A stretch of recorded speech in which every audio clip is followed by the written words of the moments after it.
This SQL query was not written by a developer. It was generated automatically by AI using Spring AI.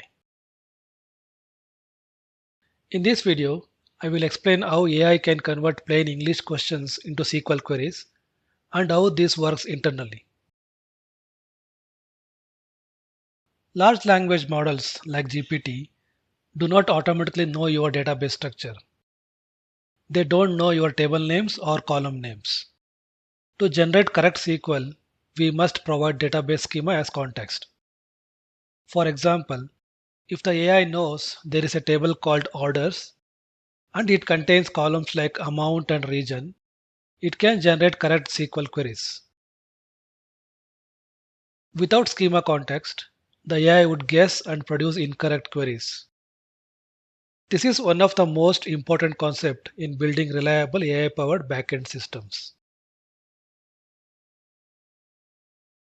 In real systems, we provide both the schema and the question to the AI.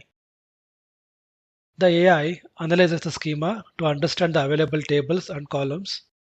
Then it generates a SQL query that answers the question correctly.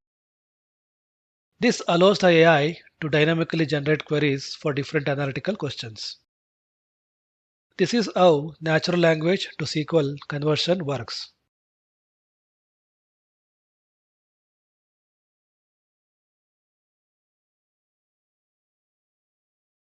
Here, the AI analyzed the question, generated the appropriate SQL query, executed it on the database, and produced the insight and chart automatically. This makes it possible to build intelligent analytics system where users can ask questions instead of writing SQL manually. In backend systems, Spring AI is used to convert user questions into SQL queries. The SQL is then executed on the database. The results are then used to generate insights or visualizations. This creates a natural language interface for your database.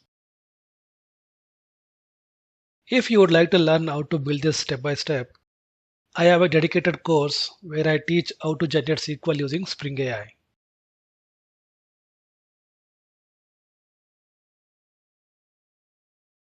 And in my AI Analytics Engine course, we use this capability to build a complete analytics system that generates insight and charts automatically. You can find links to both courses in the description. Spring AI makes it possible to interact with databases using natural language. This opens up powerful possibilities for building intelligent applications. Thanks for watching.